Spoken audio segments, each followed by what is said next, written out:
Okay, thank you very much. I would like to thank the organizers for the opportunity to speak in this conference. So I'm going to talk about resurgence and non-perturbative topological strings. So let me start with some introduction and motivation. So string theory in principle is only defined perturbatively. And on top of that, it has been known for some time that its genus expansion actually is a divergent series, a series that diverges factorially like 2G factorial. And this was already pointed out by David Gross and Vipul Periwal in 1988. They pointed out the factorial growth. Now, this factorial growth is typically a signal that you are missing terms in your theory. You are missing exponentially small non-perturbative effects in the string coupling constant, and these non-perturbative effects should come from sectors of the theory which are in principle invisible in a perturbative framework. Now, we're also expecting in string theory that these non-perturbative effects are closely related to the branes, as pointed out originally by Polchinski. And this expectation has been verified in detail in the context of non-critical strings, because in non-critical strings we have a very good control of both perturbative and non-perturbative sectors, and we saw a very nice example of this type of calculations in non-critical strings in the talk by Rahul in this conference. So what I'm going to do in this talk is to summarize recent progress in understanding non-perturbative effects in what you could consider the next layer of complexity in string theory after non-critical strings, which is topological string theory on general Calabi-Yau manifolds.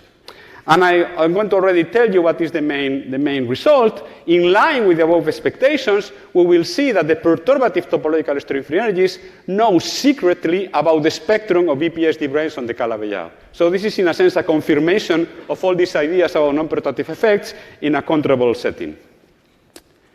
Okay, what is the tool that I'm going to use in order to do this? So in order to describe these non-perturbative effects, what I'm going to use is the theory of resurgence. Now, maybe some people have heard about this theory. Actually, this theory is a very old gadget, and the physics inside behind this theory is simply that the large order behavior of the perturbative series in any quantum theory, so the behavior of the perturbative series at a high number of loops, gives access to some non-perturbative sectors of the theory. And this idea actually goes back to Bender and Wu in quantum mechanics in the 1970s, and then it was pursued by an illustrious series of people like Toff, Parisi, Bressan, Saint-Just, and other people in quantum field theory to try to understand the nature of perturbation theory in quantum field theory and other quantum theories. And I would like to mention that this insight, the insight that the perturbative series at large orders and non-perturbative sectors are deeply related, this is actually used routinely in QCD to obtain information about non-perturbative corrections to the QCD perturbative series, and this goes under the name of renormalon analysis. And another thing that I would like to point out is that the reconstruction of these non-perturbative sectors in the theory of resurgence is really a well-defined mathematical problem. If you give me a complete description of your perturbative series, or at least a procedure to compute this perturbative series, the reconstruction of these non-perturbative sectors is a well-defined problem, but in general it's very hard to solve explicitly. So what I'm going to do now is to give you a crash course on resurgence in 2 slides, okay? So that's going to be very simple. So the starting point in resurgence is always a perturbative series. So here I wrote it as a series phi z. Z here is my small coupling constant. So this is a formal power series in which the coefficients diverge factorially. And the first step in a resurgent analysis is typically to do a Borel transform. So a Borel transform of this series is another series that I'm going to call phi hat of zeta. Zeta is a different variable. And in this series, you just cut off the factorial growth of the original series by just dividing all the coefficients by n factorial. And the nice thing about this Borel transform is that it's actually an analytic function of the origin, so you have a region analyticity in this zeta plane around the origin. But of course, once you analytically continue this Borel transform to the complex plane, you're going to start finding singularities. And these singularities I'm going to denote by zeta omega or zeta omega prime. So omega here is an index labeled on the different singularities. And the main point of this type of approach to non-perturbative effects is that the main interesting information about non-perturbative effects is going to be in the singularities of this Borel transform. So what you actually do is to zoom on these singularities. You do a local analysis of the Borel transform at each of these singularities. And when you do that, you will find 2 pieces of information. You will find a new power series that I'm going to call phi omega z. And this is also a factorial divergent series. And then you will find also a Stokes constant that you can think about this as some sort of normalization factor for these non-perturbative effects. And with these 3 pieces of information, so the location of the singularity, this new power series and the Stokes constant, you can actually construct a non-perturbative amplitude, and this goes under the name of Tran series, because this is a series which goes beyond a series in the small parameter z, and this is because this Tran series is going to include an exponentially small effect of this type, in which you have zeta omega, the location of the Borel singularity, as the strength, the exponentially small strength of this non-perturbative correction. And then you have this power series multiplying and the Stokes constants as an overall factor. So if this non-perturbative amplitude, for example, corresponded to an instanton, the location of the singularity here would be the action of this instanton, and this series here, phi omega z, would represent the quantum fluctuations around this instanton. But it's very important to notice that the series that you obtain, the kind of Tran series that you obtain with this procedure, are not necessarily associated to saddle points. There could be more general objects. Now, you can do this for each singularity, and then you collect all these informations for all these singularities. There might be easily an infinite number of singularities, so you have to collect all this information. And then what you get at the end is a collection of non-perturbative amplitudes, and we call this the Resurgence structure of the original perturbative series. And also, it's maybe not evident from the way I'm describing this. You can actually see mathematically that the information collected in all these Tran series is equivalent to the large order behavior of the original series phi z. So you know with very, very good detail how this original series grows at large order, you can extract all this information in the same way. So the main upshot of this discussion is that you take your favorite perturbative series coming from any quantum theory you want, you do this kind of complex analytic problem of finding the structure of the singularities and so on, and then you will get new information that was hidden in the perturbative series, and this includes a collection of new power series here, and a collection of Stokes constants, and a collection of location of singularities. And then you can ask, and this is a well-defined mathematical problem that you can try to solve in your favorite theory. People have worked very hard in trying to understand this structure in quantum field theories, but what I'm going to do today is to discuss the result that you find in the case of topological string theory. So let me then tell you more or less what is this topological string theory and what are the objects that we're going to look at. So I'm going to consider topological string theory on any general Calabi-Yau threefold. So when these are twisted topological sigma models living on this Calabi-Yau, and at each genus G, once you couple these models to gravity, you can compute or consider a topological string free energy Fg of x for each genus of the worldsheet, and this quantity depends actually on the model of the Calabi-Yau, which here I'm parameterizing by what are called flat coordinates. Now, in this talk, for simplicity, sometimes I will consider one modulus Calabi-Yaus, just to simplify the notation, but everything I said is general. And I'm also going to use the A model picture, or the type 2A picture of topological strings. But of course, you can use mirror symmetry to get the B model picture or the type 2B picture. So what is the physical content of these functions? Well, in the type A picture that I'm going to use here, the physics of these functions is very simple. They are just counting worldsheet instantons. So when x is large, when you are in the large radius limit, and x in this case you have to think about as complexified areas of curves in your Calabi-Yau manifold, when x is large, these FGs have an expansion in exponents of minus x, and these expansions are actually worldsheet instanton expansions. So this is m times x is the area of an instanton, of the worldsheet instanton, and the coefficient appearing here is a quantity called Gromov-Witten invariance, which in a sense count worldsheet instantons, or more properly speaking, holomorphic curves of genus G and degree m. Now, these are not the instantons that I want to look at. These are non-perturbative effects, but are non-perturbative effects in the worldsheet. So they are non-perturbative with respect to alpha prime. And what I want to do is to actually consider non-perturbative effects with respect to G string. Actually, this series is convergent. So there is no issue about doing resurgent analysis here, because this series has a finite radius of convergence is as good as it can be. Now, one thing that I would like to mention is that some of these quantities can be computed by using mirror symmetry, as I mentioned before. So in particular, the flat coordinates and the genus zero free energy can be computed in the mirror manifold M star as periods of the holomorphic free form over our symplectic basis of 3 cycles. So you can find appropriate bases of 3 cycles in the mirror Calabi-Yau, alpha I and beta I, and the integrals of the holomorphic 3 form over omega give you the flat coordinates, and the integrals over the dual set of cycles beta I give you the Fi's. These periods are actually derivatives of the genus 0 free energy with respect to the flat coordinates xi. And this is actually a very useful method to actually calculate the genus 0 free energy of this topological string on Calabi-Yau's. There are other methods to calculate the higher genus corrections, but this is actually the original mirror symmetry calculation pioneered by Candelas, De La Osa, Green, and Parkes.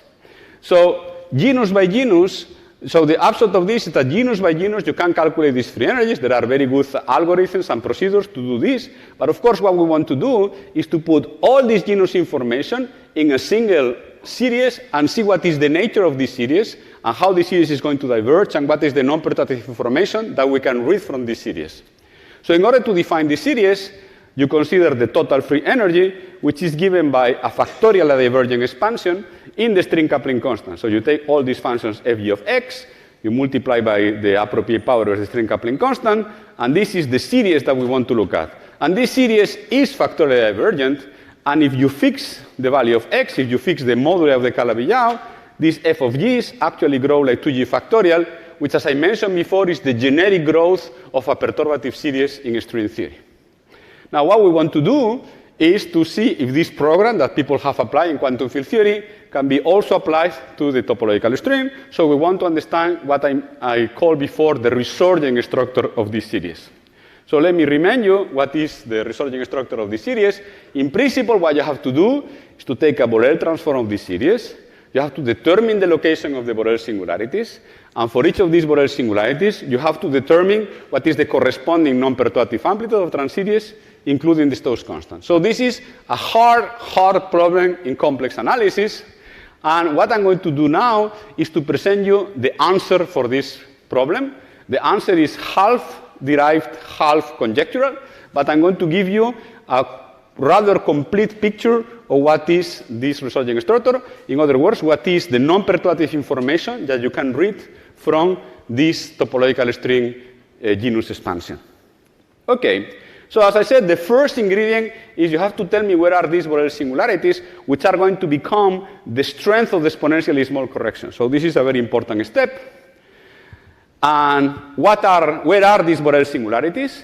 Well, the Borel singularities are of the form L times A. L is a non-zero integer, and A turns out to be the central charge of a BPSD brane on the Calabi-Yau, characterized by charges Ci and Di. So this means that this BPS central charge can be written as a linear combination of these periods that I wrote before, and this is the central charge of a BPSD brane. But this is already very remarkable, because this is telling you that the Borel singularities of the perturbative series is telling you the spectrum of D branes, of BPSD branes on this Calabi-Yau. And notice in addition that there is a multi-covering structure. You know, these singularities come into one-dimensional lattice. So you have singularities at A, at 2A, and 3A, and so on. And you can think about this as a multi-covering structure for space-time instantons. People have studied a lot multi-covering structure of world-city instantons. This is a multi-covering structure for the space-time instantons in G string. So this is the first piece of information. The location of the Borel singularities is telling you about the spectrum of BPS branes. Now, once we know where are the singularities, we want to know what is the exponentially small non-perturbative amplitude associated to each of these singularities.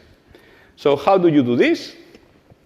Well, it turns out that there is a wonderful machinery called the VCOV holomorphic anomaly equations due to Versace, Ceccotti, Oguri, and Baffa, which people have used to compute the higher genus perturbative amplitudes in topological string theory. So this is a machinery that allows you, with some insight, to actually compute the FGs.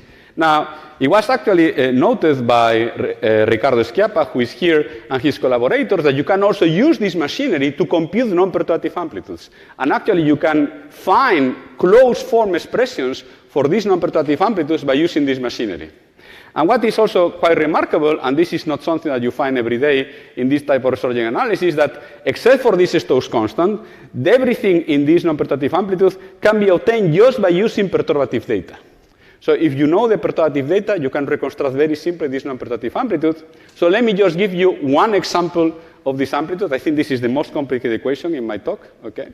So the easiest amplitude that you can consider is the one instanton amplitude, so the one in which you have L equal to 1. And I'm going to show you, in a sense, slightly simpler result, which is the case in which you have di equal to 0. This is, in a sense, the most interesting result. And then you can actually find a closed formula for this amplitude here. And I want just to make 2 comments on this formula. The first comment is that this can be written in terms of the perturbative free energy. This is the total perturbative free energy of the topological string. And this is the only ingredient in the game. And the other thing I want to mention is this exponent here. This exponent is actually what will lead eventually to an exponentially small quantity. But I want to mention that this is the difference between 2 perturbative free energies. One of them is the perturbative free energy evaluated at the modulus xi, and the other is the perturbative free energy evaluated at the xi minus an integer shift of this quantity by an integer multiple of the string coupling constant.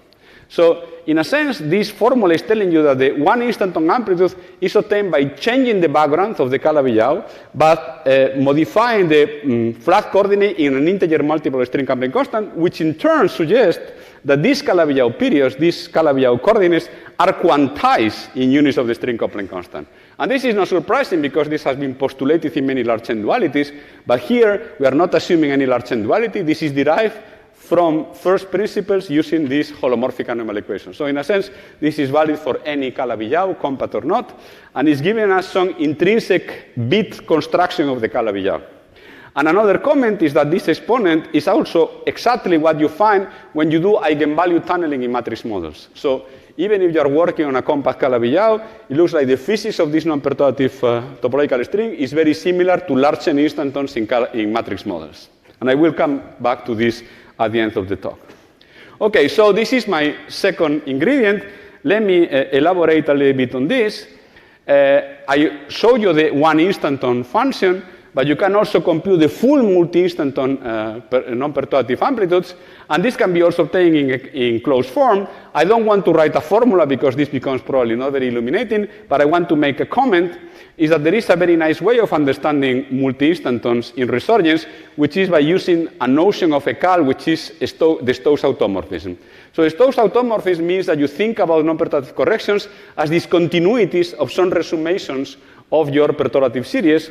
And then, if you want to consider the full multi-instanton trans-series, you have to consider discontinuities through all this array of singularities.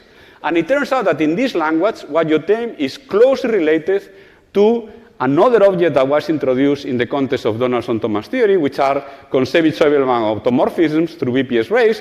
And this is also closely related to the geometry of hypermultiple moduli space, which is also based on Donaldson-Thomas theory, which is due to Boris Piolin, who is also in the audience, I hope, and his collaborators. And this actually is pointing out that there is a very deep relationship between the Resurgence structure of this topological string and the theory of Donaldson-Thomas invariants, which is nothing but a mathematical formulation of BPS degeneracies for stable D-branes on this Calabi-Yau. So this takes me to the third and last point, because there is one ingredient more that you have to tell me what it is, which are these famous Stokes constants. So in the formula that I wrote before, the Stokes constant was not determined, so I have to tell you what this is. The conjecture is that these Stokes constants are exactly, up to a trivial normalization, multiplicities of BPS states. Okay? So remember that singularities are given, Borel singularities are given by BPS D-brane central charges. So they are given by a charge of the D-brane Ci and Di, and associated to this charge Ci Di, there is a corresponding BPS multiplicity, and this is exactly equal to the Stokes constant for that singularity A.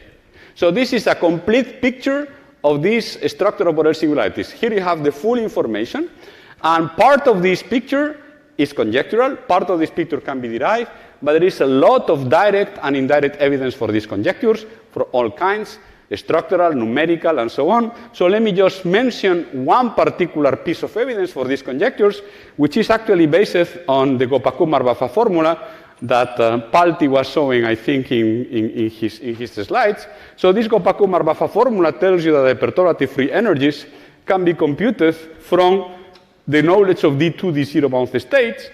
And actually, if you look at this formula, you can see that it implies immediately that near the large radius point, near the point where you do this expansion in velocity instantons, you will find Borel singularities associated to D2, D0 bound states, and the Stokes constant of this singularity is in exact agreement with this formula here. So this is a kind of simple evidence that this picture is completely coherent. Okay? So this is a complete picture. But one nice aspect of this picture is it also has applications in more mundane topics. Okay? So the nice thing about topological strings is that they have, one of the nice things is that they have applications in many other aspects of quantum field theory and of string theory. And one of them is to n=2 theories. You can use topological string theories to geometrically engineer n=2 theories, or conversely, if you give me the Seiberg-Witten curve of an n=2 theory, I can use the Seiberg-Witten curve to construct a series, a perturbative series of topological string free energies. And one consequence of what I have said is that the resurgence structure of these topological string free energies associated to Seiberg-Witten curves gives you a new way to calculate the BPS spectrum of these n=2 theories. And actually, in a recent paper I wrote with my postdoc last week, who is also here, we actually looked very explicitly at the simplest case, SU2 Seiberg-Witten theory, and you can find there very precisely that the Borel singularities reproduce the Seiberg-Witten spectrum. You can see the wall crossing in the spectrum as you go from the strong coupling region to the weak coupling region, and so on. Another very interesting application is based on the fact that topological strings are closely related to matrix models. This goes back to the work of Dijkgraaf and Baffa, and more formally you can show that matrix models satisfy as well the holomorphic anomaly equations of BCOB. So these results that I show you for non-perturbative amplitudes can be actually interpreted as Larsen instanton results, non-perturbative Larsen amplitudes for Larsen instantons in matrix models. And actually, the results that we obtain go beyond the old calculations of eigenvalue tunneling because they apply to more general matrix models. And this is actually, these results here are the only way I know to calculate Larsen instantons in generic multicut matrix models. So this is actually a new result that you can obtain in this way. Okay, let me go to generalizations. So far I described the conventional topological string, but this theory has many interesting generalizations. There is one very interesting generalization, which is sort of quantization of the string, which is called the refined topological string. And the refined topological string can be regarded as a deformation of the conventional one by a parameter b. When b is equal to 1, you have the conventional topological string. And when you deform away from b equal 1, you obtain this refined theory. And all the results that I just presented have a very natural generalization to the context of the refined topological string, as found in these papers here. So these are results I obtained with Sergei Alexandrov and Boris Piolin. And there were previous results by Alba Grassi and her collaborators. And one of the results that you obtain, for example, when you look at the refined topological string, is that the singularities that appear in lines now split into two lines. So you will have a line of singularity in multiples of BA and a line of singularities in multiples of A over B. Okay? So this is one of the consequences of the refinement. Of course, when B goes to 1, these two lines of singularities collapse to a single line again. Another generalization of the topological string, of the conventional topological string, is the following. The conventional topological string only uses closed strings, only uses closed Riemann surface. But you can actually generalize this by adding open and unoriented wall sheets, and this was done in a very nice work by Johannes Wolgert. So this is sometimes called the real topological string. And you can generalize all these results about non-perturbative amplitudes to the real topological string of Wolgert. And one interesting result is that BPS invariants, counting disks, which play a very important role in this theory, also arise as a Stokes constant. So here one of the messages that I want to transmit is that the Stokes constant that appear in this Borel analysis are actually BPS invariants, and this also includes BPS invariants counting disks and counting unoriented curves, not only BPS invariants counting standard D-branes. Okay? So in a sense, this theory gives you, the resurgence structure theory gives you a way of generalizing Donaldson-Thomas theory to an oriented and open setting.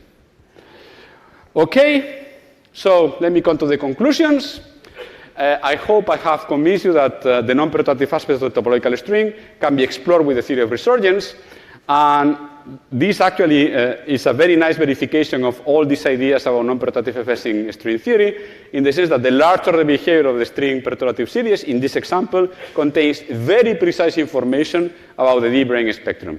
And what I like a lot about this, because of my mathematical inclinations, is that there is here a physical insight which comes from quantum theory, which is actually a physical insight that people use in QCD on a regular basis, that you can relate perturbative series and non-perturbative effects. And here, this insight can be made very precise. And this leads to a mathematical conjecture which relates the analytic properties of the topological string or the perturbative series to these BPS countings and Donaldson-Thomas invariants. And let me also point out that the content of this conjecture, the physical content, is very similar to this famous OSB conjecture. So OSB were saying that if you know the worldsheet instantons, you can deduce all the deep brain BPS degeneracies. And this is a different way of saying the same thing, but with a very different mathematical framework. Okay? And the key idea here is that also the free energies themselves, the perturbative free energies, do not have wall crossing, their Borel singularities do. And this is actually something that goes back to work by French mathematicians working on the theory of resurgence in the early 90s. And here we have a very concrete realization of this idea. Okay, let me list some questions. Of course, the first question is, can we prove some of these conjectures? We should explore them a little bit more. And also I have to confess that the resurgence doesn't give you the best method to compute these BPS degeneracies so far. I mean, this is the answer that we are conjecturing, but using resurgence to actually compute, for example, these Stokes constants is very hard, and it would be really great to have analytic methods to do that, because so far most of the non-trivial computations have been numerical. Now, one question that maybe many people have in their spirit right now is, can we use this to actually define non-perturbative topological string? So I have to say that what I have done here is slightly less ambitious. What I have tried to see is what are the non-perturbative sectors that you can find in the perturbative series. Of course, once I give you these non-perturbative sectors, you can put them together with the perturbative series, resum, and get a non-perturbative proposal for the topological string. But there is a caveat which is very important, is that the resurgent analysis doesn't necessarily give you all the non-perturbative sectors. We know in quantum field theory that if you do a resurgent analysis of the perturbative series, you might be missing non-perturbative sectors. For example, sectors in which you have a theta angle dependence or sectors related to chiral symmetry breaking are invisible in perturbation theory. You will never recover them in this way.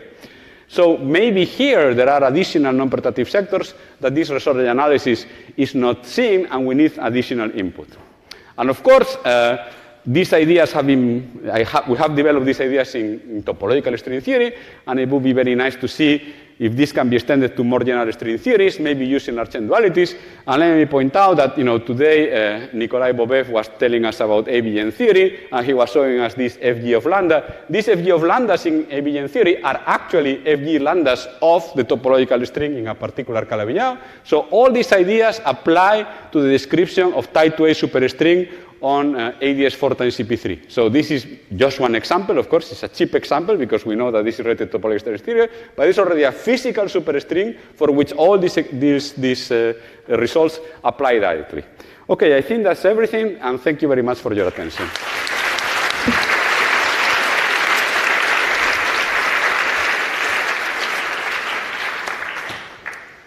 Questions? Yeah, sure.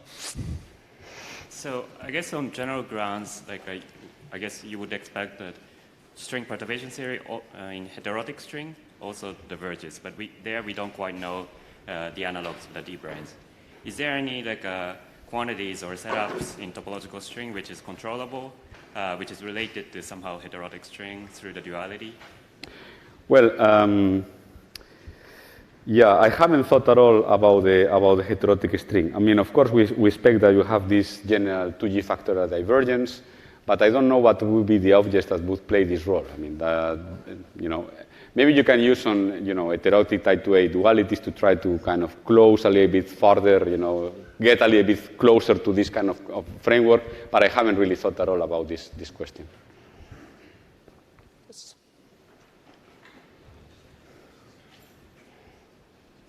Hi, thanks for a great talk. So So it's a very naive and general question, but I'll put it in stringy terms. So in the early 90s, Steve Schenker basically predicted, right, that there should be D-branes on the basis of this type of analysis. But suppose you didn't know about D-branes and you didn't know about NS5 branes. Mm-hmm. Why is it that you can only talk about exponential corrections in 1/G? I mean, can you talk about sub-leading corrections? Could you discover NS5 branes or perhaps other sectors that we don't know about at all with tensions which have other powers in G, using perhaps a generalization of this method? Absolutely. Yeah, that's actually a very good question. You see, I have talked about the divergence of the perturbative series, but the non-perturbative amplitudes that I have considered could also, when added to the perturbative series, could diverge themselves. And this is a signal that you have to consider non-perturbative effects of higher degree. This, for example, in QCD, people have studied this very carefully because they first found all these non-perturbative effects associated to the perturbative series, but then they realized that these non-perturbative corrections themselves can lead to divergences, and this prompted them to use higher order non-perturbative effects. So this is a question that should be addressed here, and maybe in this way one can discover higher order non-perturbative effects. Absolutely the case. Yeah, that's absolutely the case. Yeah. Any other questions? Oh, there. Sorry. Hi, Marcus. It wasn't clear to me to what extent you were talking about non-compact Galois or whether you include also compact Galois. This is the description I gave at the very beginning is completely general. This works for compact and non-compact Galois, and this is actually one of the beautiful things about the BCOV equations, which are valid for compact and non-compact. So you can, for example, and we did apply all these results to the quintic. You can find, the BPS spectra through the Borel singularities for the quintic. Now, there are some cases in which the extension to the refined case, that was only for non-compact Calabi-Yauch, of course, but everything I have said is for a generic Calabi-Yauch. Yeah. I see no more questions, so let's thank Marcus once again.